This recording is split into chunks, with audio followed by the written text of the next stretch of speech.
Olá, pessoal! Sejam muito bem-vindos a mais um Comecast. Eu sou a Dani Carvalho, do Onde Comer Brasília. Estarei aqui com vocês no YouTube da TV Vincere para trazer papos deliciosos sobre gastronomia e empreendedorismo toda terça-feira às 20 horas. Já deixa aqui seu like no vídeo, compartilha esse vídeo e ajudem o canal a crescer. E lembrem também de nos seguir nas redes sociais, @TV Vincere e @Onde Comer Brasília. Mas vamos falar de comida boa? Hoje, especificamente para esse calorzão que está fazendo em Brasília, nós trouxemos um convidado que é expert em gelatos. Ele é proprietário de uma das gelaterias que eu mais gosto aqui em Brasília. Eu tô falando do Paolo, que começou aos 22 anos lá na Itália, em Bolonha, onde ele nasceu, e mudou para o Brasil para trazer as gostosuras para cá. Muito obrigada por conversar comigo, Paolo. Um prazer te receber aqui no Comecast. Obrigado pelo convite. Isso, um prazer. Eu queria saber um pouquinho da sua história. Como é que foi isso? Começou na Itália, mas você já começou com gelato ou não? Não, na verdade a minha história começa com 22 anos de idade, em Bolonha. Eu comecei com gastronomia, abrindo o meu primeiro restaurante, café-restaurante. Era um híbrido. Na verdade era uma novidade absoluta na cidade. Muitos anos atrás, digamos assim, Ninguém precisa saber quantos anos atrás não, tá, minha gente? Mas foram bastante anos atrás. Alguns aninhos atrás. E achei um local que achei bem interessante, porque era um ex-local onde ia as pessoas com acompanhantes, Sim. né? Então aqueles sofás, né? Tudo vermelho, meio, né? Bem lounge, né? O champanhe, né? Uma coisa de alto nível, né? Sim. Porém, não tinha nada a ver com a ideia que eu tinha em mente. Sim. E aí convenci uma pessoa que já tinha bastante experiência em cafeteria e bar para abrir o primeiro bar especializado em short drink, mas a gente queria também incluir uma comida regional, afetiva, né? Sim. Porque já esse local tinha uma cozinha central, né? Que era perfeita para poder oferecer esse tipo de proposta. E aí começamos, fizemos uma pequena reforma e o local virou, chamou a Voglia Matta, seria em português a vontade louca. Sim. E aí tinha esse bar enorme, esse banco enorme, onde a gente servia short drink a partir das 5 horas da tarde. Então a galera ia lá, ia começar a beber, ia pra balada, depois voltava, tipo 3, 4 horas da manhã, e tinha comida express. Então era um lugar bem jovem, né? Sim, bem jovem. E a gente trabalhava de 2 horas da tarde às 6 horas da manhã. Então comecei a virar à noite com 22 anos de idade, mas foi uma experiência ímpar, né? Ímpar, porque aprendi muito, isso me ajudou depois com os demais negócios. E eram muitos funcionários, né? E eram 25 funcionários, que tinha chefe de cozinha, sous-chefe, 2 ajudantes, o resto era salão, atendente, barista. Nossa, e como é que era isso? Tão novo, com tanta responsabilidade, Paolo? Ah, não sei, eu entrei de cara mesmo no negócio, tentei aprender o máximo possível, eu observo muito, tento aprender com uma certa rapidez. Claro. E lógico, ao lado de um sócio mais experiente, que chama... que te dava suporte, né? Sim, aí a gente conseguiu ter uma sinergia muito boa. Sim. E aí fiquei 2 anos com esse local. Depois tiveram algumas desavenças entre nós dois, né? Enfim, acontece às vezes. E aí eu resolvi sair e deixei espaço para ele continuar. E aí mudei totalmente de ramo. Foi trabalhar para uma multinacional americana vendendo produtos odontológicos. Sim. Nossa, totalmente, sim, hein? Totalmente. Mudança radical. Porque minha irmã era dentista, então aí eu falei, cara, me ensina tudo, aí aprendi rápido. Mas o meu amor para a gastronomia falou mais alto. E a gente não consegue fugir muito da nossa vocação, né? Não tem jeito. Gosto, como se fala na Itália, uma boa forqueta, um bom garfo. Sim. Gosto de comer bem, tanto em casa quanto aprendi a cozinhar também. Sim. E aí, depois de 6 anos de experiência com multinacional, que de qualquer forma foi uma bagagem bem interessante, porque você aprende a lidar com pessoas, técnica de venda e tal, que tudo ajuda no negócio de empreendedorial. Aí eu voltei a pensar em algo que pudesse me agradar, digamos, no ramo gastronômico. Nesse tempo, minha irmã já morava no Brasil, morava no Rio, se casou nos anos 90, e 10 dos anos 90 ela morava no Rio.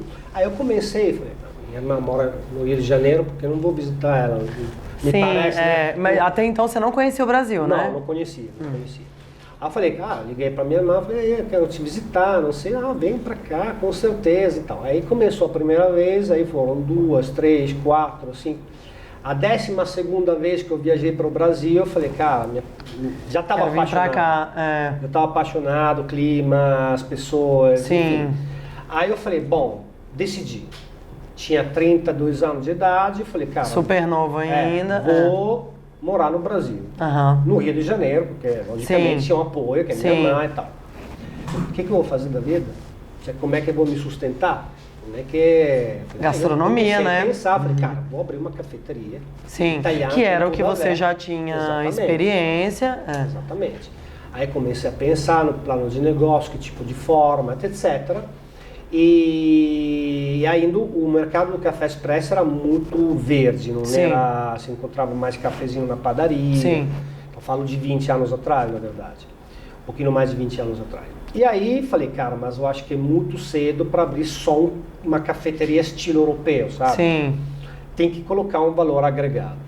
Naquela época eu estava namorando uma amiga da minha irmã, que era carioca e tal, e ela sempre falava, nossa, mas você tem que botar alguma coisa a mais, não sei, aqui está um calor danado o tempo todo. Um diferencial, né? Gelateria, na Itália tem um monte, ela já viajou várias vezes para Itália e tal. E isso foi em Niterói, né, Paulo? Isso, aí eu estava na Itália ainda, quando decidi, conversando com ela e tal, peguei um avião em março de 2022, aí eu decidi fazer uma viagem já de pesquisa, digamos, de mercado, etc.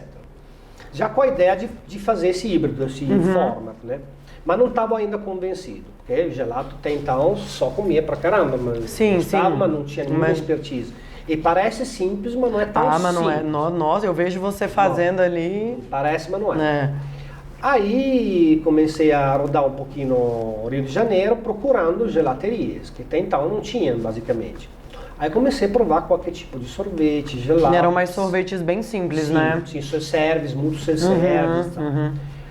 Aí, pronto, comecei a provar. Depois, eu acho que uns 10 sorvetes que eu provei, falei, nossa, sinceramente, Rio de Janeiro merece ter um produto de qualidade, quem não tem ainda.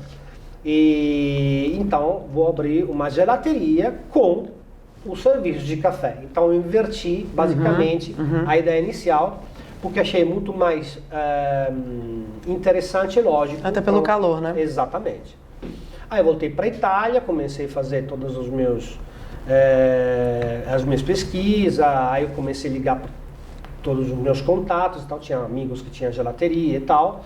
Aí comecei a ligar, não é que me ensina a fazer gelato, não sei, falei, pode ficar aqui uma semana, mas não te dou as minhas receitas, porque italiano é muito geloso, sim, né? Muito formal, Falei, não quero as receitas, até porque provavelmente eu quero aprender a fazer, né? Entender como é que funciona o processo, exatamente, né? 360, a dinâmica e a ergonometria de uma produção de gelateria italiana. Sim. Aí fiquei, na época estava ainda trabalhando na multinacional, então tinha minha agenda, né? Logicamente, porque não tinha obrigação de bater ponto, essas coisas e tal, então me dividia entre os meus clientes dentistas e a gelateria que eu mandava e tal. E aí comecei a pegar os primeiros macetes e tal.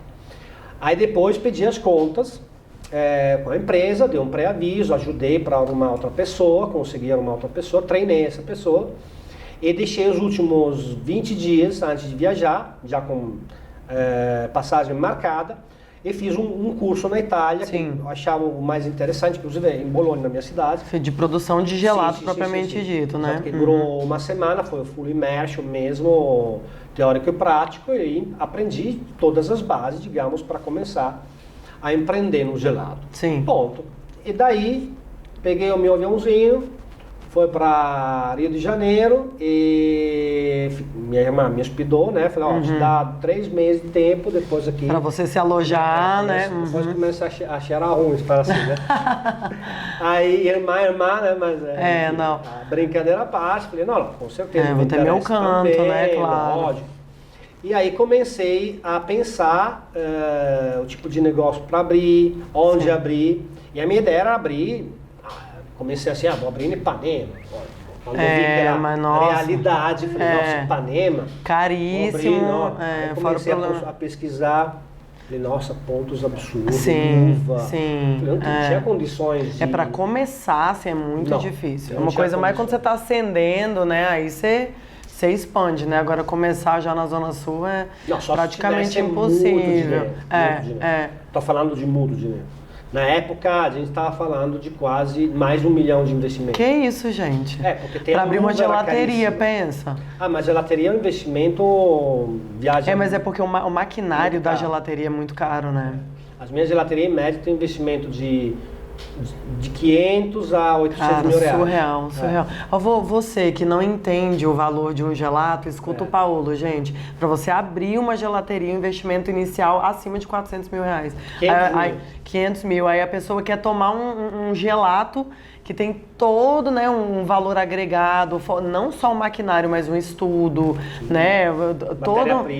Toda matéria-prima da maior qualidade, a pessoa quer pagar R$5 no gelato. Gente, não funciona assim, tá? Vamos valorizar o empreendedor, não é assim. A gente queria quem dera fosse, né? Porque, logicamente, ainda o gelato ou o sorvete que seja, é um produto de consumo popular, né? Sim, sempre foi na cabeça de todo mundo. Então, muitas pessoas aí não entendem por que pagar, sei lá, X ou Y um gelato contra um sorvete. Não, mas sabe o que eu vejo? Que essa cultura também ela tá mudando um pouco. Porque depois que a pessoa prova, ela fala, não, agora eu entendi, porque que é mais caro.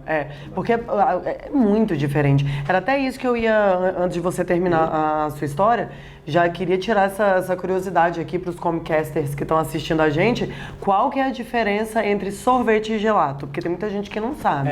É interessante porque se faz bastante confusão. Bom, em primeiro lugar, gelato, em síntese, o que é? É a tradução em italiano de sorvete. Ou seja, gelato é um sorvete. Sim. De fato, na tradução Só que é um sorvete italiano. Isso. Então, digamos que no Brasil se fala sorvete e na Itália se fala gelato. Primeiro ponto.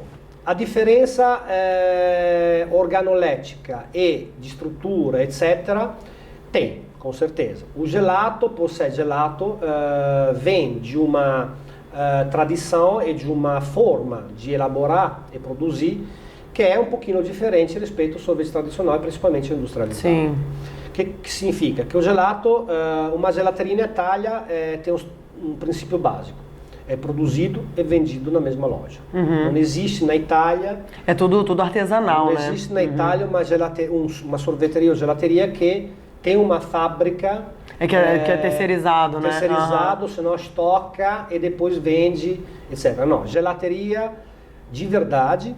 artesanal é uma loja que produz o próprio sorvete na própria loja e é vendido todo dia. Então é uma produção diária. Eu acho que na verdade a principal diferença é que sorvete é muito mais simples, né?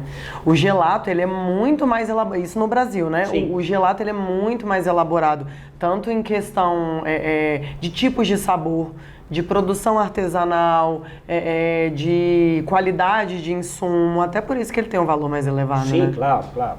E aí o que acontece? Também temos que levar em conta que o sorvete, até pelo menos uns 8, 10 anos atrás, era mais industrializado. Então, isso, exatamente. O sorvete, por si só, no Brasil, tem um conceito de produção diferente, ou seja, é feito com máquinas contínuas. Isso. Que tem um overrun, a gente chama assim, que é uma percentual já incorporada no produto. De conservantes, que passa, né? Chega a 80, 70, 90%. É muita coisa. Gelato, para ser gelato artesanal, de fato, é um produto que não passa de um 20, 30% de overrun. Sim. Então, também aí fica uma grande diferença, porque você principalmente no sabor, né? No sabor, porque mais ar você coloca, menos sabor tem. Sim. É um diluidor de sabor. E também no volume. Ou seja, você precisa de menos peso para vender a mesma quantidade. Então, no final das contas, eu sempre brinco com os clientes, mas a sua casquinha é, sei lá, 12, 13 ou 15 reais. Tudo bem, mas se você pega um corneto da Adidas, assim, 80 gramas, e você vai pagar 15 reais. Exatamente. O meu corneto, o meu cone são 120 gramas. Sim. E paga o mesmo preço. Muito mais gostoso, então, artesanal, de Deus, italiano, não temos. Em preço, se a gente vai realmente. Sim, proporcionalmente não tem diferença Ganhamos nenhuma. em qualidade e sem dúvida. diferencial no que se refere às opções de sabores. Porque, logicamente, nós temos essa cultura de poder viajar literalmente, dependendo, logicamente, do mestre sorveteiro, etc. Nos sabores, né? Sim, com certeza. Mas, Paulo, aí voltando para Niterói, aí você achou um ponto em Niterói. Sim. Então, o que acontece? Do Rio para Niterói, que na verdade, quem não conhece Rio de Janeiro, Niterói é como se fosse uma Águas Claras da vida. Sim. É uma cidade satélite, que é dividida por uma ponte, que separa Rio de Janeiro e Niterói. Então, a maioria das pessoas que moram, muitas pessoas que moram em Niterói, trabalham no Rio, que é uma cidade satélite, né? Sim. Aí eu comecei a procurar pontos no Rio, não achei nada que pudesse couber no meu bolso e pudesse se identificar com o produto que eu já queria fazer, então um produto classe A, atingir um cliente, enfim, que entende melhor sobre o produto, poder né? aquisitivo também mais alto, etc. Aí fiquei desesperado, porque passaram 2 meses e eu estava lá rodando sem encontrar nada que pudesse me atender. Aí um dia conversando com um fornecedor, porque eu estava fazendo levantamento de equipamentos e tal, me fala, mas você já foi para Niterói? Eu falei, onde é Niterói? Eu falei, do outro lado da ponte. Eu falei, sim, eu já passei várias vezes, porque ia para Búzios com minha irmã. Sim. Falei, já passei várias vezes, mas não conheço. Não, mas não quero ficar do outro lado da poça, a gente falava assim, né? Sem desmerecer. Sim, claro. Até porque depois teve uma surpresa muito positiva. Aí eu falei, um dia eu vou lá e tal. Aí eu peguei a balsa, fui para Niterói e peguei um táxi. Quando eu subi no táxi, eu falei, moço, você pode me deixar no melhor ponto comercial de Niterói? Eu falei, claro, sem problema. Aí me deixou em uma rua principal, a esquina com outra, que é como se fosse, sei lá, a Visconde Pirajá de Rio de Janeiro, em Ipanema, não sei se vocês conhecem, tá? Uma rua muito movimentada, lojas de grife famosíssimas, Mr. Cat. Aí então, você falou, é aqui. É aqui. Eu falei, beleza, então vamos começar a procurar um ponto aí. Aí andei pela rua o dia inteiro, senti uma energia muito boa, muito uma sensação positiva. De pertencimento, né? Sim. Falei, caramba, é aqui mesmo. Aí eu voltei pro Rio, falei com o meu cunhado, cara, vamos procurar um ponto, tal. Vamos lá. Aí entramos na internet, que ainda era discada. Nossa senhora. Olha, gente, vocês novinhos aí, vocês não sabem o que a gente passou nessa época, não. Nossa. Conta de telefone nas alturas. Sim. Pra telefone analógico aí. Olha, pelo amor de Deus. Aquele telefone que andava, meu Deus. Tamo velho, Paulo, tamo velho. Mas não vamos falar disso. Não, eu não vou falar a idade. Aí comecei a procurar nessa internet discada e tal, tudo muito lento e tal. Antigamente se achava nos classificados. Tudo muito mais dificultoso de operar. O classificado da Globo era o único lugar onde se encontravam os pontos comerciais. E aí o segundo anúncio foi Passo Ponto, Rua Marisa Barros, esquina com Moreira César. Eu falei, esse aqui. Eu falei, por quê? Falou meu cunhado. Porque me lembro da Moreira César, então é perto. Aí, dito feito. Aí comecei a negociar, era uma videolocadora. Sim. Aí eu falei, cara, vou lá, vou negociar. Aí sentei, conversei com o cara queria uma pequena luva já na época, mas não era muito, cabia no meu bolso. Sim, uma coisa factível. E basicamente gastava quase todo o dinheiro que eu tinha, né? Sim. Aí eu falei, cara, antes de fechar, vou pensar bem. Então, todo dia ficava o dia inteiro sentado no canteiro, na frente dessa loja, contando as pessoas que passavam na frente. Gente do céu, obstinado. Deixa eu ver se passa muita gente aqui. Porque você não tinha a opção de, deixa eu ver se vai dar certo. Você precisava que desse certo, né? Era o único dinheiro que você tinha. Exatamente. Aí senão ia quebrar antes de começar. Aí eu falei, caramba, o que eu faço, o que eu não faço? Fiquei 6 dias, literalmente, comendo sanduíche na praia. Era tudo assim, sentado. analisando o comportamento das pessoas e tal. Falei, no final das contas, eu falei, pronto. É aqui. Aí eu peguei, reformei sozinho, porque eu tinha uma experiência já de construção, porque meu pai era construtor, então eu vivia nas obras com ele, então eu aprendi bastante com ele. Mandava por fax, ele mandava os projetos por fax. Gente, fax. Será que as pessoas que estão nos ouvindo sabem o que é fax? Meu Deus do céu. Pedindo linha, né? Ia na papelaria do lado, dava o telefone, ele mandava o fax. Aí eu depois copiava o fax e usava, explicava para os peões e tal, como fazer o projeto e tal. Não falava muito português ainda, então foi muito difícil no começo me expressar, né? Tentar me entender, mas eu desenhava tudo na parede. Porque hoje seu português é perfeito, né? Aprendi, falando por 20 anos, aí comecei. E aí consegui desenrolar a obra sozinho mesmo, sem arquiteto, sem nada e tal, na lata mesmo. Gastei no talento. Não, mínimo sindical mesmo. No talento. Passando as noites e tal, E pronto. Aí inaugurei em outubro de 2002, só panfletando. Panfletei direto e tal, não sei qual. Aí começou 2 dias antes de inaugurar, comecei a fazer alguns testes de sorvete, para testar a máquina, se estava funcionando, o sorvete estava legal e tal. Aí começava a distribuir nas lojas, que já fiz uma certa amizade, entre aspas. Aí foi todo mundo, nossa, é bom pra caramba esse negócio aqui. Assim. Aí começou a ficar uma fila. Aquele frisson. Que iam provar de graça, porque tinha uns toquezinhos. Aí eu deixava no final, depois dos testes. Pode vir. Aí ficava essa fila aqui, o porteiro, o entregador, tudo. A galera já sabia, todo mundo já ficava esperando, né? E aí foi assim, E esse é o melhor boca a boca do mundo, né, cara? Esse é o melhor boca a boca. Nossa. Funcionava muito boca a boca. Sim. Porque é uma cidade provincial, né? Sim. Então, me ajudou muito. Isso foi um dos pulos do gato de Niterói. Sim. Isso. Pronto.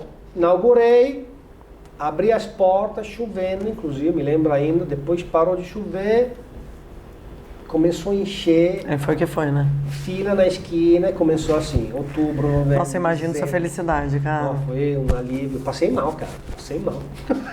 Passou mal de felicidade. Motivo bom esse, né? Pelo amor de Deus. Mas então a gente pode dizer que você é um dos pioneiros do gelato aqui no Brasil, né? Sim, com certeza. O Paulo, porque esse tanto de tempo atrás, cara, aqui em Brasília, a gente começou a ouvir a falar a palavra gelato tem pouco tempo, tem pouquíssimo tempo. Sim, gelato de verdade tem um... Gelato italiano, sem falar o nome, né? mas tem uma gelateria que abriu lá pelos 2000. Isso, mas assim, era uma das únicas. Foi a única. Exatamente. Então, de fato, você foi um dos pioneiros.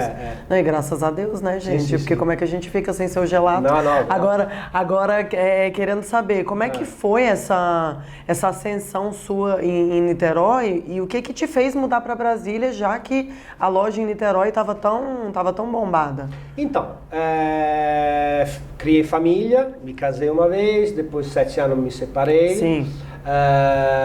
Fiquei quase 2 anos solteiro, digamos assim. Depois me casei de novo, teve um filho e... Mas aí ela era de Brasília, não? Sim. Não, de Niterói. De Niterói, tá. E aí, nesse tempo, construí família, logicamente, construí uma casa lá, que tem ainda lá, inclusive. Sim. E em 2017 para 2018, já via de uma fase que estava começando a ficar cansado. Sim. Cansado porque mesmo lugar, mesma coisa. A mesmice, né? Loja já estava te desassossegando, né? Fortunadamente sempre funcionou, sucesso total. Existe ainda, inclusive. Fez 20 anos em outubro. E aí comecei a procurar outras opções. Aí às vezes falei, não, eu quero voltar para a Itália, comecei a dar saudade e tal. Aí um belo dia fiz uma viagem, tenho contato de amigos tanto na Itália, logicamente, quanto em Lisboa. E aí comecei a me fissurar de abrir uma loja em Lisboa. Aí fui para Lisboa no comecinho de 2018, a entrelaçar alguns contatos e tal, e decidi de abrir em Lisboa. Sim. Aí achei um local, um business plan, tudo certo e tal, e aí comecei a fiquei lá 2 meses. Minha esposa é maquiadora profissional. Sim. E eu arrastei, digamos. Não, minto. Ainda a gente estava no Rio. Tava então no Rio. Foi depois disso. Mas enfim, ela já começou com o trabalho dela, já tinha os clientes dela. Ela ia ter que abrir mão totalmente, né, da carreira. Gostaria muito, mas eu gostaria mais de morar na Itália, né? Você é italiano, teu país, tem a tua família, a gente tem mais suporte também com a criança. Tem uma rede de apoio mais estabelecida. Lisboa, não conhece ninguém, não tem suporte para ninguém. Aqui no Rio temos a família dela e tal. Então ficou meio... Tipo, vou tomar uma decisão que é só pra mim mesmo, em vez de pensar na família. Aí eu fiquei meio assim, mas já tá tudo alinhado. Aí o que eu fiz? Bom, beleza, não tendo esse tipo de decisão definida, volto pro Rio de Janeiro. Aí voltei pro Rio de Janeiro com o intuito de vender a gelateria e me mudar de outro lugar, porque eu não queria ficar mais no Rio. Tava cansado. Também nível de violência, segurança, né? E tal, eu fiz. Enfim, meu filho estava crescendo. Você queria ir para um lugar mais tranquilo, né, Paulo? Tá, e não estava mais, enfim, por mais que amo de paixão Niterói, me acolheu, me deu muita satisfação. Sim. Mas são ciclos que se fecham, né? Você sente que não é mais ali, né? Aquela sensação de pertencimento vai embora e você sente que é hora de alçar outros voos, né? Exatamente. Aí eu comecei a conversar com a minha esposa, o que vamos fazer, o que não vamos fazer. Falei, ou vai sair Itália, ou vamos decidir onde ir. Sim. Não, a Itália para mim, vou abrir outra gelateria na Itália, já é mais mais que eu gostaria de voltar. Eu falei, vamos fazer o seguinte, vou pensar e tal. Aí comecei a, ao mesmo tempo, desenrolar a possibilidade de vender a gelateria. Então, fiz vários contatos, anunciei em alguns lugares que eu achava interessante, de empreendedorismo. A empresa, a gelateria em si só, não era difícil de vender, porque... Porque já tinha muito nome, né? Era ganho garantido, era uma máquina de dinheiro, aquele negócio aí. E tudo no alto e tal. Então, conversando, aí um dia estava jantando com um amigo meu, que era um executivo que já trabalhou em várias empresas de fama internacional. Ele queria fazer o contrário, queria um negócio para ele. Aí começamos a conversar e tal, papo vem, papo vai. Falei, estou sabendo que você está querendo vender a gelateria. Pô, tua gelateria é top, cara, é perfeita, não sei se me identifico e tal, mas poderia até me interessar. Quanto você quer? Cara, quero X. Falei, nossa, não sei, é bem um valor expressivo. Falei, mas te dá Y. Sim. Então vamos ver. Aí foi um jantar, foram 2 jantares, o terceiro jantar, não sei se foi um vinho. Um vinho aqui, outro vinho, ali. Um Veritas, né? Um cifrão no olho, outro no outro. Fez com que, né, a gente chegou a um acordo. E aí vendi a empresa para ele, portaria fechada e tal, com tudo no alto. Inclusive faz 4 anos e o relacionamento tá indo com ainda ele de vento em polpa, né? Perfeito. Aí tem cliente perguntando de mim, impressionante. Agora só um PS, sabe o que eu acho muito interessante dessa história? É que você tem muito perfil do empreendedor mesmo. De assim, você tinha uma gelateria absolutamente rentável, era um produto que você acreditava, só que não é só sobre dinheiro, né? Sim.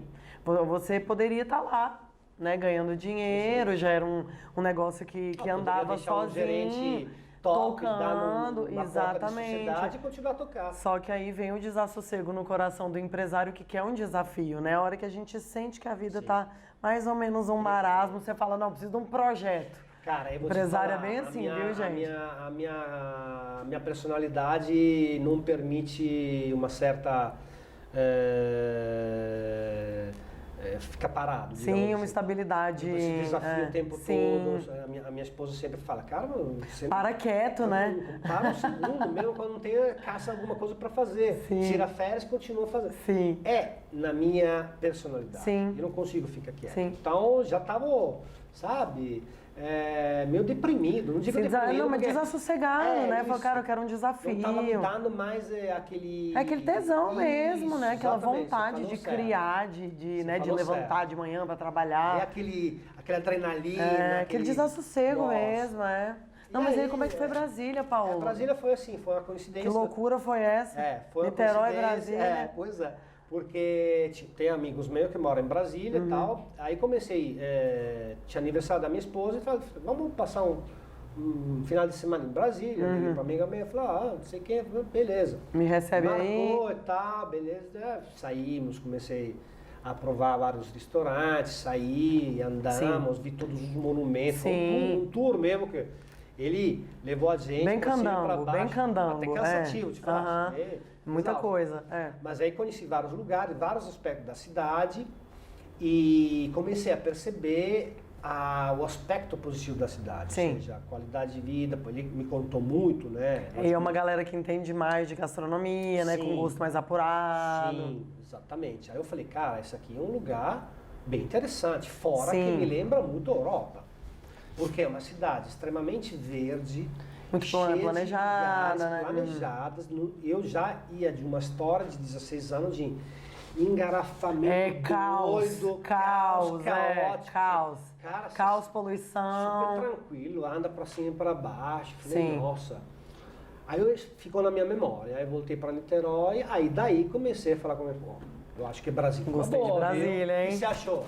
Ela, mas daí eu tenho que começar tudo do zero de novo. É, porque autônomo é difícil. Eu ia fazer cliente assim, né? Como é que eu vou fazer? Não sei o que. Faz o seguinte, eu vou adiantar, vou procurar o ponto, vou fazer reforma, você fica até o último dia, depois a gente faz mudança. E aí sim foi. Eu vi em final de julho, comecei a procurar ponto, achei ponto, lá no 206, aí fiz 206 Sul, gente, anotem aí, dica de ouro, dica de ouro. Quadra histórica, inclusive, onde tem o Líbano e tal. Sim, muito movimentada. Achei uma loja bem bacanérrima, porque eu gosto com a loja de galeria. Isso, exatamente, que é de esquininha, assim. E aí descobri outro aspecto realmente espetacular de Brasília, do plano piloto nesse caso, que é o fato de você ter o espaço no fundo, poder fazer, que não existe no Rio de Janeiro, não existe em lugar nenhum. Eu acho que aquele lugarzinho ali de frente, né? E se quiser, né? Exatamente. Aí atrás você pode explorar na área verde, na parte residencial, um espaço ulterior onde você atende os clientes. Tanto é que a maioria das lojas no plano piloto são assim. Frente é a identidade da loja, mas atrás... o dia que vocês forem na cremeria italiana, vocês vão entender o que ele está falando. A loja é toda aproveitada de fora a fora e atrás ainda tem um parquinho para criança. Então isso é excelente, porque a pessoa vai com sua família, consegue deixar a pessoa lá no parquinho da criança. Ele fez até um espaço para cachorro, que tem bebedouro e comedouro lá para cachorro. Uma gracinha a loja, gente. Vocês estão aí. Sim, tem uma área verde, tem área verde, tudo muito claro, bonito. E aí fica um ambiente bem agradável. Sim, mas aí você não trouxe o maquinário de lá. Você vendeu porteira fechada e comprou tudo novo para trazer para cá. Bala. Aí foi um investimento. Recomeçou tudo mesmo. Mas você gostou, Paola? Aí o desafio. Equipamentos novos. Exatamente. Entendeu? Não, e fora o desafio, né? De nossa, tudo lindinho, bonitinho, montadinho da maneira que você queria. Eu fiz o projeto, apresentei ao arquiteto fez algumas modificações, mas a minha ideia era, eu queria um laboratório à vista, onde você prepara todos os produtos na frente do cliente. Tanto que na cremeria tem aquela cozinha de vidro, né? Aquário, né? Gente, eu sou consumidora assídua da cremeria italiana. Eu sempre vou lá, inclusive eu tava lá semana passada com a minha filha.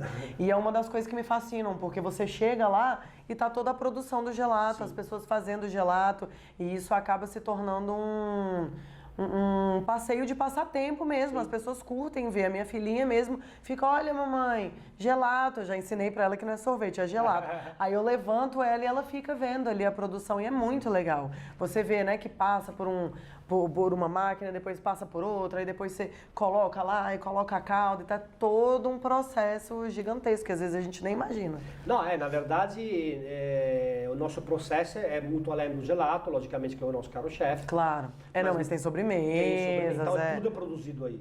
E outro diferencial que a gente não usa nenhum tipo de produto pronto industrializado. Isso é maravilhoso, gente, porque o gelato fica tão levinho. E tem um controle de qualidade absurdo, porque a gente cria tudo. Todas as mesclas feitas por nós, as pastas de fruta seca, os crumble, todos os ingredientes, tanto para o gelato quanto para a sobremesa, são feitas à vista do cliente. E Paulo, você sentiu algum desafio no mercado aqui de Brasília? Ou assim que você abriu, já foi um sucesso? Como é que foi esse movimento logo que você abriu? Bom, acostumado ao Rio de Janeiro, Niterói nesse caso, onde já tinha minhas clientela. Começar do zero, né? Começar do zero, um desafio e tal. E abri em dezembro Então era uma época pós-seca, não estava preparado e não estava ainda totalmente expert do como é que é o clima de Brasília. Sim, sim. É totalmente diferente de qualquer outra cidade. Aqui você viu, ontem estava um dilúvio, hoje está um sol de rachar. Brasília, é isso. Eu ainda não me acostumei. É isso, Brasília. Para fazer um planejamento, porque empresário tem que fazer planejamento. Ah, sim. Você sabe que tem mês que tá muito bom, que tem mês que não está tão bom. Principalmente quando você trabalha com um gelado, um produto extremamente estacional, que precisa de um clima. Ou seja... Não, e artesanal, você não pode estocar aquilo ali. Não, feito no mesmo dia, o dia seguinte. Sim, tal. é tudo fresco. Então foi um desafio enorme isso. E entender um pouquinho, digamos assim, a psicologia e a mentalidade do brasiliense, juntada à dificuldade do clima. E aí, mas enfim, foi um desafio e tanto, inaugurei, fizemos uma boa comunicação, logicamente, como deve ser feito, marketing, uma boa identidade visual, e a inauguração foi um sucesso. Ótimo. Vou dizer que foi um sucesso mesmo. Teve uma trégua de chuva, então começou a fazer calor, aí ajudou muito. E a gente começou a trabalhar muito bem. Sim. Então, nesse quesito, foi até, enfim, foi desafiador, mas pela diferença de público, né? Público também, que é um pouquinho mais reservado, mais fechado, né? Não fechado, não sei se é o termo certo, comparado ao carioca. Sim, carioca sabe como é que é. Uma galera mais expansiva. Se fala tudo de uma vez, no dia seguinte está na casa dele, é um amigo de 20 anos, que nunca via na vida dele e tal. Aqui, logicamente, tem uma postura diferente, então mais difícil você ganhar confiança, né? Mas depois que ganha, é fiel mesmo. Vai que vai, né? Nossa Senhora. Não, e aí você já começou também a cremeria com a proposta de ser tanto gelateria quanto um local que vendesse café, que vendesse sobremesa. Claro. Não, lá tem um waffle de chocolate com banana, que pelo amor de Deus. Não, e aquela outra que você colocou recentemente, que é de banoffee. A caçarola de banoffee. Gente, olha... Quase trouxe hoje. Depois minha gente, parem o que vocês estão fazendo e vão até lá com essa caçarola de banoffee que vocês vão entender o que eu tô falando. Sinceramente, não, mas aí foi tanto sucesso também que agora você já tá com a segunda unidade, né? Em Águas Claras. Sim, aí o que aconteceu? Durante a pandemia, lógico, tivemos a pandemia, todo mundo sofreu pra caramba. Eu tive uma grata surpresa porque eu vi que o trabalho que foi feito o primeiro ano deu muito resultado em termos de fidelização. Porque esse pessoal da fidelização todo se transformou em delivery, né? Exato. Que foi o que sustentou a sua loja. Principalmente take-out. Sim. Porque delivery sim, mas sorvete não é muito para delivery. Ainda tem esse desafio, né? Exatamente. Ainda tem esse desafio. Não é que vendia hambúrguer ou pizza. Eu conheço empresários sem fazer nome que porque de dobraram fato, o faturamento com a loja fechada. Nossa, mas olha, Paulo, você de fato precisa se orgulhar muito do seu produto, porque no meio de uma pandemia, a pessoa sair da casa dela para ir buscar um gelato na sua loja, porque ela amava muito. A maioria fazia isso. Isso é muito legal. Isso é muito legal. Contato direto com o WhatsApp. Sim. Reserva isso para mim, a gente saía no carro, entregava e tal. Sim. Fizemos várias ações para poder, e logicamente a plataforma de entrega funcionou. Sim, claro, lógico. Que, decuplicou as entregas de delivery respeito ao normal. Depois, quando a pandemia, digamos, começou a melhorar e a gente começou a voltar a funcionar, o delivery voltou a cair. Sim, claro, mas é porque aí a cultura vai mudando, né? As pessoas vão se adaptando. Nós temos todo dia pedido na plataforma de delivery que pega meio quilo, 1 quilo. E os valores são diferentes, porque a plataforma cobra uma taxa alta, então, de fato, as pessoas voltam para a cultura de ir até a loja. Agora, qual que é a principal diferença que você acha entre o público da Asa Sul para Águas Claras? Tem diferença? Tem, ainda está cedo para identificar exatamente, porque são poucos meses de abertura. Sim. Né? Então, estou conhecendo. Tem o que, 3 meses, Paulo? Abril e meio de julho. Sim. Estamos em final de novembro. Meado de novembro, são 4 meses. Então, ainda muito cedo. E tivemos a época da inauguração, a época das festas escolares. Sim. Muito calor, foi um mês muito bom. Então foi, não, eu ia falar isso, então foram meses muito bons, né? Muito bom. Foi até, eu fiquei apavorado, Sim. tudo bom. Sim. Problema bom é esse, né? Problema excelente. Lotado com L maiúscula, foi impressionante. Ai, que coisa boa. De correria danada.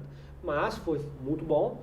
E depois entrou a fase de chuva, né? Que começou a chover, então, logicamente, dá uma novidade.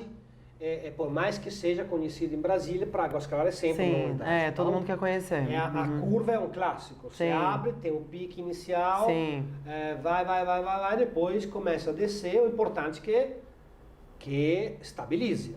Pode descer. Sim. É preocupante. Então, eu estou nessa fase, já na curva linear, onde consolidei já bastante cliente em Águas Claras e estão trabalhando assim com, logicamente, o problema do clima, que agora está chovendo muito, então claro que está mais tranquilo. Então a diferença basicamente é no modo de consumo. Águas Claras é mais sobremesa. É mais sobremesa do que gelato? Impressionante. Gosta de sentar. Caramba! Gosta de uma banana split, de uma taça, de uma torta, de qualquer que seja. Que legal, que legal. Muita sobremesa. Eu tive que fazer uma adaptação logo no primeiro mês, porque ficamos literalmente lotados no pedido de sobremesa. E o gelato um pouco mais parado. Nossa. Não, mas parado não, sim. Só que o pedido mais... Não, e a sobremesa, ela é mais dispendiosa de tempo, né? Você precisa de pessoal lá pra matar, ou pra montar e tudo. Tudo extra, feito na hora, então foi uma doideira. Isso. Então, sobremesa pra caramba. E o fato de querer sentar, querer viver uma experiência, quando entra, eu botei um manifesto. O pessoal de Águas Claras eu sinto que come com mais calma, né? Senta para usufruir do produto, né? Exatamente, que é uma experiência... Sim, exatamente. Diferente, não sei como dizer. É por isso que Águas Claras eu acho que cresceu muito em termos de propostas gastronômicas, até com certas propostas diferentes, porque se identificou, acho, com a procura, né? Com o cliente de Águas Claras que, né, quer algo diferente. Sim. E então esse é o primeiro ponto. Segundo, que é noiteiro. Ou seja, a gente dificilmente consegue fechar 10 horas da noite. Ah, sim. É impressionante. Até porque é uma cidade ainda muito dormitório, Exato. né?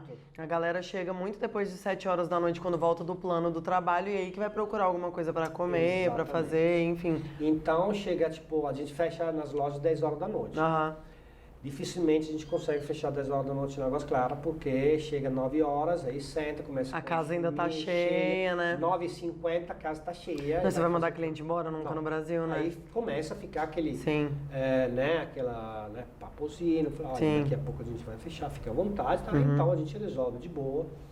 Mas isso é uma coisa que me chamou bastante atenção, porque Asa Sul, por conta, 9h30, 9h40, já tá bem morto, você tá acostumado, fecha 10 horas, Águas Claras ainda é novidade, não conhece ainda o horário de Águas Claras, a maioria das casas fecha um pouquinho mais tarde, então acham que, né, a gente funciona até um pouquinho mais tarde. Sim. Gente, só uma pausa aqui para falar para vocês desse pão de queijo maravilhoso do nosso patrocinador. Manda ver, isso é para você. Isso é para você. Eu que tô comendo, para agradecer o nosso patrocinador, Pedacinho de Minas. É uma delícia esse pão de queijo, cheio de queijo mesmo. Provem que vale a pena. Obrigado, Pedacinho de Minas. Tá fazendo nossa alegria aqui. Sempre faz a alegria dos convidados e desta apresentadora que vos fala. Mas, Paulo, me conta aqui, por que você foi para Águas Claras? Foi pedido dos clientes ou você viu um mercado potencial, as duas coisas? Como que foi essa escolha? Não, na verdade foi o seguinte. Durante a pandemia foi o primeiro sinal. Porque é aí que comecei a setorizar os meus clientes. Logicamente, como bom empresário, começou realmente a analisar o mercado a 360 graus. Ou seja, o que eu faço para sobreviver? E para onde expandir, né? Para onde expandir? Então, eu tenho que aumentar, compensar a falta do faturamento devido da visita física com algo. Então, as entregas, a demanda de entrega, de take-out, foi fundamental para entender que tinha um mercado, tinha muitos clientes em Águas Claras. Estou falando de 2 anos atrás. Sim. e ficou na minha memória, digamos assim. Sim.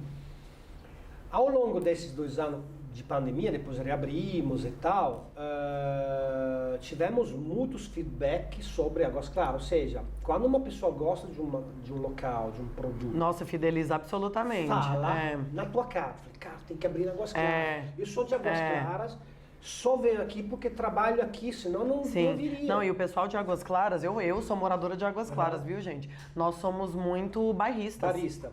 Exatamente. Somos muito bairristas. Se tem uma coisa boa lá, a gente só vai lá. A gente só vai no plano se tiver que trabalhar, se tiver que fazer alguma coisa. Mas Águas Claras tem tudo. Tem excelentes restaurantes para tudo. Então, dificilmente uma pessoa que mora em Águas Claras sai de lá à noite para fazer alguma coisa. Ela procura dentro de Águas Claras. É só se for o trabalho, né? Não, isso. É por isso que você escutava muito isso, né? Não, você precisa ir para Águas Claras, porque a pessoa não quer vir no plano. Exatamente. Principalmente no final de semana. Exatamente. Eles vinham no final de semana. Exatamente. Pegava o carro no final de semana, que, por contra, não tinha aquele sufoco, digamos assim, de pegar trânsito, porque no final de semana é tranquilo. Exatamente. Então era até prazeroso. Eu falei, vou lá, não sei quem faz. Vou passear, né? Aproveito, vou no restaurante de minha preferência lá no Plano Piloto, Sim. não sei onde. Depois eu tomo um gelato.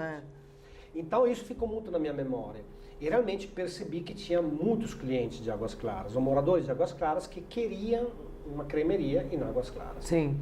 Ficou na minha memória. Esse ano, seriamente pensei de abrir a segunda unidade, porque achei que chegou o momento, né, após 4 anos que consolidei minha marca, relativamente conhecido e tal, e com esse feedback de passar para uma vibe diferente. E aí a gente volta no assunto, né, de sempre. Já tá no... O desassossego do empresário. Preciso criar, preciso de desafios. Comecei a pensar, cara, em vez de abrir uma gelateria, vou abrir uma pizzaria. Aí Pelo amor de Deus, coitada da sua mulher, Paulo. Não. Oh, meu Deus do céu, coitada. Você tá entendendo? Ô, bichinha. Brigas em casa. Nossa. Na hora que ela acha que as coisas vão começar a tranquilizar você. Vou abrir uma pizzaria.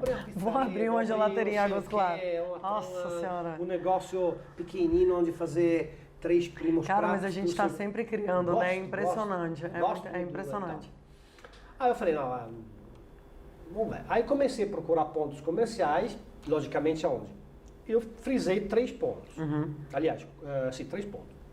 Sudoeste, que foi o primeiro amor, porque quando eu conheci Brasília, eu fiquei no Sudoeste. Sim, então você já gostava. Lá, a gente mudou bastante lá, eu achei super interessante. E pesquisando, percebi que, inclusive, tem, se você não sabe, é a renda per capita maior. Ah, sim, de Brasília. Não é Lago Sul, Lago Norte, não, é Sudoeste. Então eu falei, cara, tem gente com grana aqui, inclusive, que viaja aqui. Logicamente é diretamente proporcional, mas tem condições, de viajar, então tem mais uma cultura mais, um paladar mais e tal. É o meu cliente, é Sudoeste. Asa Norte e Águas Claras. Águas Claras, não botar muita fé, porque não conhecia muito Águas Claras. Falei, beleza, comecei a procurar nesses 3 bairros, digamos assim. Depois, uns 2 semanas, apareceu um anúncio em Águas Claras. Aí eu falei, caramba, tem um amigo que mora em Águas Claras. Eu liguei pra ele, falei, foi um ponto maravilhoso, né? Caramba, esse ponto é top. Eu falei, você tem certeza? Quantos quer de aluguel? Eu falei, é pesado. Mas é o ponto. Não vou fazer o erro de perder um pegar ponto. Um ponto mais ou menos, mais barato, mas depois que é impressionante. Gelato ainda venda de impulso. Você tem que ter, de qualquer forma, uma visibilidade boa, uma location boa, marcas eventualmente ao redor que possam te reforçar também, porque por mais que a gente tenha no alto e tudo, ainda estamos vivendo em um período difícil, né? Que a gente passou toda a crise da pandemia. Não, e o seu ponto ali de Águas Claras é muito bom, porque tem hamburgueria perto, tem açaiteria perto, tem aquela rede. Isso, ainda tem aquela rede lá na frente. Tem. A gente pode falar o nome, não pode, amor? Tem a Dandi ali na frente, que é do Grupo Madeiro. Cara, aquilo ali é bombado, velho. Não, e toda vez que você passa na frente, cara, gente sendo cuspida. Isso é muito bom pra você. Sim. Porque, por isso que eu escolhi aquele ponto. Porque tá girando gente ali o tempo inteiro. Aí a pessoa... outra coisa que... Desculpa te interromper. Não, que isso. Que vou me atrelar à tua pergunta sobre a diferença, é que é muito importante, Águas Claras tem um perfil de pessoas que andam a pé. Sim. Que não tem asa sul. A galera anda a pé. Isso. E é um pessoal muito jovem, Exato. né? Que gosta de sair pra conhecer locais novos como forma de experiência. Nem que seja de fato pra tomar um gelato, pra sentar e tomar um gelato. E o ponto dele, gente, lá em Águas Claras, depois eu vou colocar aqui na descrição direitinho o arroba deles pra vocês entrarem lá e verem o endereço.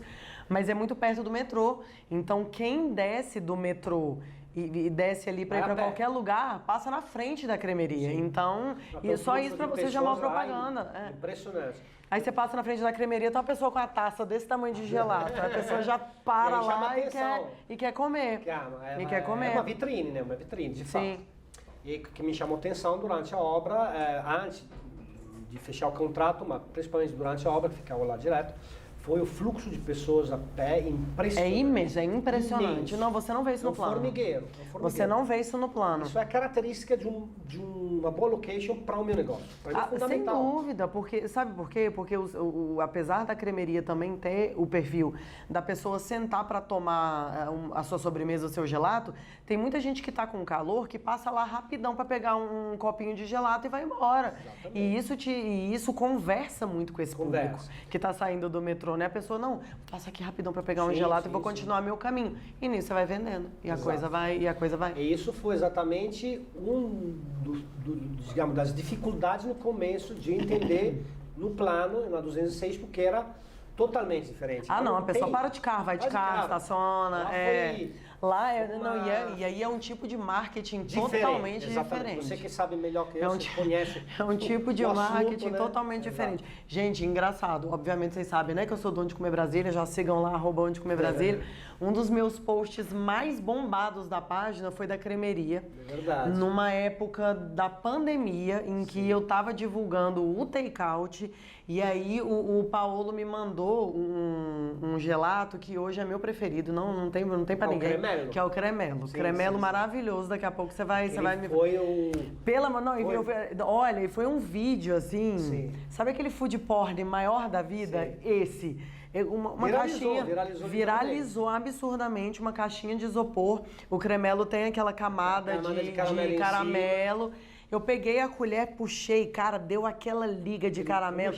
Aquilo viralizou de um jeito. No outro dia o Paulo me ligou e falou, Dani, pelo amor de Deus, sinistro, que eu não dou conta mais de produzir cremelo, cara, que a loja tá lotada. A fazer reserva acima de Mas reserva. problema bom é esse, não, né? É ótimo. Não, e falando sobre isso, eu ia te perguntar sobre a variedade de gelato. Eu ia pedir pra minha produtora linda, maravilhosa, trazer aqui os gelatos que você lindamente trouxe pra nós, para você apresentar essas maravilhas. Gente, primeiro, falar para vocês dessa embalagem. Eu não sei se vocês valorizam tanto isso quanto eu, mas take-out e delivery para mim não precisa e não tem que ser feio. Então, quando você recebe uma caixinha bonitinha, assim, cuidada, que vem vedadinha, embalada, na hora que você abre, os gelatos perfeitamente colocados, bonitinhos. E olha só, que fofura que eles mandam. Mandam os potinhos, mandam as casquinhas, isso é muito legal. Fala pra gente dos sabores. Aqui, ele ficou aqui, mas na verdade ele vem com um refil. Sim, pra poder tirar, né? Que a gente apoia aqui na tampa. Beleza desse gelato. Além disso, não dá pra ver agora, mas quando você... Dá pra ver, ó. Dá pra ver. Ó, tem outro refil. Sim, que você ainda pode tirar, né? Exatamente. Sim, excelente. Então isso é sinônimo de, enfim, cuidado, né? Sem dúvida, isso é aconchego. Quando você vai raspar o sorvete, vai pegar isopor. Sim. Então, por isso que a embalagem interna... Não, e às vezes dá um gostinho do isopor, né? Sim. Por isso que é excelente essa capinha que tem aqui entre um e outro. Agora me fala dos sabores, Paolo. Eu trouxe 4 sabores. Sim. Então, partindo daqui, esse rosino chama Amarena, que eu sou fã, eu adoro de paixão. É uma morram de inveja, italiana. Pessoal. Morram de inveja, você que está assistindo o Comicast. É uma cerejinha italiana bem azedina, que é típica da minha cidade, Sim. Que é Bolonha. Sim. Então, esse é o único fornecedor que eu tenho. Você confia. O resto eu faço tudo. Mas isso, a Amarena não existe aqui no Brasil, então eu compro com ele, é uma empresa familiar de 1905, então centenária, familiar. Gente, ainda. tá entendendo o gelato que vocês vão direto da Itália provar? pra mim. Um produto direto da Itália, não. É outro nível. É uma base de leite, creme de leite fresco, mesclado com essa Amarena que cerejina. Pronto. Ó, olha que leva já, olha que beleza. Ficou top, né? Obrigada, Paolo. Não, mas vamos aqui batendo papo e conversando. Então, agora me fala do concurso, então. Como que foi isso? Então, foi em 2019, último ano antes da pandemia. Pelo amor de Deus, gente. É muito bom isso aqui. Para. Nossa. Aí eu decidi participar. Recebi esse convite já há vários anos, né? Todo ano esse concurso tem. E ele é feito em parceria com a CID, porque é na Itália, que é a maior feira do mundo, né? Sim. Aí eu falei, esse ano eu vou participar, porque tinha criado há pouco tempo esse sabor, era um sucesso nas açúcar, criei aqui. Aí eu falei, beleza, vai ser esse. Aí eu participei. Quando eu cheguei lá, tinha 32 participantes. Bastante gente, então, hein? Oitava de finais, quarta de finais, semifinais e finais. E o júri era composto de um júri técnico, que são todos chefes de cozinha, tinha Carol Crema, tinha várias pessoas. Caramba! E o júri popular, ou seja, era uma feira, então os participantes da feira, pessoas comuns, provavam e davam o voto. Aí daí, depois 5 dias de feira, cheguei à final. E na final eu ganhei como o melhor gelato pelo júri técnico, que é aquele que para mim foi mais importante, porque é o júri técnico, sem desmerecer pessoas. Não, sim, mas entende de fato da qualidade, né? Entende, dá mais valor às vezes. Né? As pessoas às vezes vão pela doçura mais acentuada, por algo que remete à infância, que, enfim, de total respeito. Mas o júri técnico que eu consegui ganhar, para mim, foi algo mais que acrescentava. É recompensatório, né? Porque Exatamente. você vê que são pessoas que de fato sabem avaliar todo o processo daquilo ali, né? Não é só o sabor. Nossa, me dá endereço É como que porque era veja bem. 22 anos fazendo gelato ainda não 200. Impressionante. 206 Sul, minha gente. Bloco B. No bloco B. E em Águas Claras, você lembra o endereço? Rua das Pitangueiras, 3. Pronto. A esquina com a Castanheira. Perto do metrô Arniqueiras, Isso, gente. esquina com a Castanheira. Não, e aí voltando pro concurso, eu imagino o senso de reconhecimento disso, né? Porque é de fato uma assinatura de estou no caminho certo, né? Sim. E aí deu um... Esse aqui é o Banoff, né, Paolo? Banoff. Ah, meu pai. Banoff Meu segundo preferido da vida, veja bem, gente. Aí lógico que o prêmio foi muito importante. Esses dois eles argentinos. Pelo amor de Deus, gente. Vida. Meu reino por esse gelato aqui. Maravilhoso. Aí eu voltei, né? Recebi todo aquele certificado, ganhou o prêmio e tal. E aí teve a pretensão, né, digamos assim, de moldurar, né? E pendurar na loja. Claro. Tem dois, um da final e um do vencedor do júri técnico. Lógico. Voltei lá e assim, começou a pipocar as pessoas. Nossa, como campeão, quero campeão, enfim, virou. Não, porque ficou todo mundo curioso, né? Ficou todo mundo curioso. Mas, Paolo, esse foi o campeão, mas eu quero saber qual que é o seu preferido. O meu preferido é pistache, com certeza, porque eu adoro. Mais tradicional também, né? E a Amarena que eu trouxe porque tem é clássico sabor de infância, digamos assim, né? É uma memória afetiva, né? Exatamente. Então, a Marina com certeza fica entre. E o fior di latte que eu faço de forma tipo italiana, que é base leite, creme de leite fresco. Eu boto um toque de baunilha do Madagascar, que é um fornecedor que tem do Madagascar, que tem distribuição na Itália, e todo ano eu encomendo com ele, com ela, aliás, sim, e trago para cá. Tanto é que semana que vem vou para a Itália e aproveito, já encomendei e trago, já está acabando. Baunilha, aquele só 600 euros de baunilha, que são 3.500 reais de baunilha. Bobagem, falei, bobagemzinha. Não, por que seu gelato é gostoso? Deve ser porque todos os ingredientes são absolutamente selecionados. A garrafa de meio litro são 300 euros. Assim, tem que tomar muito cuidado. Gente, insumo de qualidade é caro. Valorizem o que vocês estão comendo, porque é caro. Mas e de sobremesa, qual que é a sua preferida? Sobremesa, eu gosto muito do brownie. Geladinho. Pra mim, o brownie geladinho é a morte dele. Nossa, e com cafezinho, hein? Sim. Eu sou fã inveterado de café. Eu também. Sou movida a café. Eu também. Sou dessas. Expresso puro, curto, sem açúcar. Sem açúcar, não, pelo amor de Deus. Time do sem açúcar aqui. Então, um browniezinho, adoro. Strudel de maçã. Nosso strudel de maçã é maravilhoso. Eu faço lá, é uma outra memória afetiva. Aprendi com minha avó a fazer esse strudel. Não, e tem o tiramisu também que você trouxe pra gente, né? Que é esse aqui, aliás. Mostra pra gente, Paulo. Tiramisu, gente, ele não é pra puxar o meu barco, mas eu faço não é pra puxar minha sardinha, não. Eu faço o tiramisu de forma totalmente artesanal. Sim. Seguindo uma receita tradicional italiana. Sim. Mascarpone. Então, uso mascarpone. O detalhe é que eu faço o meu mascarpone. Excelente. Então até o mascarpone é artesanal. Excelente. E por dois motivos. Primeiro, o mascarpone é caríssimo. Sim. Segundo, não chega tão bom quanto fazer. Não, e fica muito mais leve. Exato. Quando você faz, muito mais fresco. Eu tenho um fornecedor de creme de leite, que é muito bom, que é lá do Rio Grande do Sul. E eu consigo fazer um mascarpone de qualidade mesmo. Então eu prefiro. Eu não é bicho de sete cabeças fazer mascarpone. Licor marsala, lógico, creme de mascarpone e cacau. 2 camadas de pão de ló embebida com café e cacau. E é um dos carros-chefes da cremeria, né, Paulo? Essa é a mais vendida na cremeria italiana. É?